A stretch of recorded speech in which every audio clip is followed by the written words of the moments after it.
మీనరాశి వారికి 12 సంవత్సరాల తర్వాత శుక్రభగవానుడు తన స్వక్షేత్రమైన వృషభ రాశిలో గురువుతో కలిపి తృతీయంలో సంచారం చేయనప్పుడు ఎలాంటి ఫలితాలు ఉంటాయో ఈ వీడియోలో సవివరంగా సంపూర్ణంగా తెలుసుకుందాం.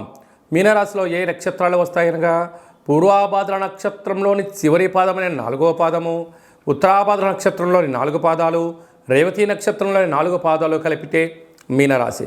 చాలామందికి పుట్టినటువంటి కాల సమయంలో డేటా బర్త్లు లేనటువంటి కారణం వలన పేరు యొక్క మొదటి అక్షరాన్ని అనుసరిస్తూ ఆ రాశిని తెలుసుకునే ప్రయత్నం చేద్దాం. ది, దుమ్, షం, ఝ, ధ, దే, దో, చ, చి అక్షరాల వారందరూ కూడా మీనరాశి జాతకులే.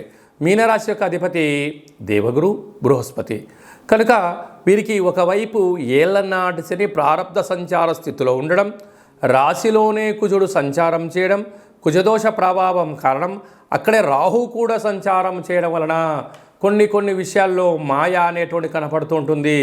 ఎవరైనా మీకు పని చెప్తున్నారనుకోండి, నా పైన అధికారం చెలాయిస్తున్నారని చెప్పి మీరు అనుకోవడం, లేదంటే మీరైనా ఒక పని ఎవరికైనా అప్పచెప్పారు వాళ్ళు సక్రమంగా చేయకపోవడం, నాకు బాధ్యత లేదు అనేటువంటి పరిస్థితి ఉండడం వల్ల అంటే ఎక్కడో తెలియనటువంటి ఒక చిన్న కొద్దిపాటి డిస్టర్బెన్స్ ఉండే పరిస్థితి చాలా అధికంగా ఉంటుంది.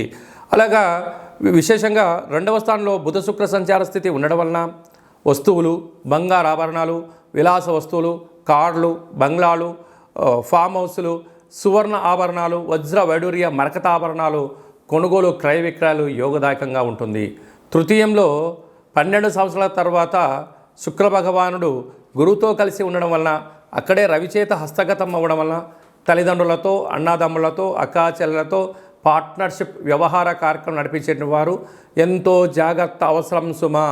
లేకపోతే విడిపోవడము, గొడవ పడడము, పోలీస్ స్టేషన్లో అనేక రకాల ఇబ్బంది అయ్యే పరిస్థితి చాలా అధికంగా ఉంటుంది. అదే కాకుండా సప్తమంలో కేతు సంచార స్థితి, వ్యయంలో శని భగవానుడు స్వక్షేత్రకంగా సంచారం చేయడం వలన మీ జన్మ నక్షత్రం రోజున, అష్టమి రోజున, పూర్ణిమ తిథి యందున ఎలాంటి పనులు పెట్టుకోకుండా వాయిదా వేసుకోవడం ఉత్తమము. అనేక రకాలుగా అవకాశాలు ఉండినను మీరు సద్వినియోగపరచుకోలేకపోతున్నారు. అనేక రకాలుగా విజయానికి దగ్గర అయ్యే పరిస్థితి మధ్యలో ఆటంకాలు ఉన్నట్లయితే విజయం కోసం మీరు ఎంత బరువు అయితే ఉంటారో అంత బరువు కలిగిన ఉప్పును తులాభారంగా చేసుకొని ఆ ఉప్పును నీటిలో పోసి మహాదేవుడికి రుద్రాభిషేకం చేసుకొని కాళభైరవ స్వామికి ఆశీస్సులు పొందగలిగినట్లయితే అన్నింటా విజయం మీ సొంతం. సువర్ణ అధ్యాయానికి స్వాగతం పలుకుతూ రాబోయేటువంటి బంగారు భవిష్యత్ కాలానికి మీ సొంతం అవుతుందని చెప్పి గమనించాలి.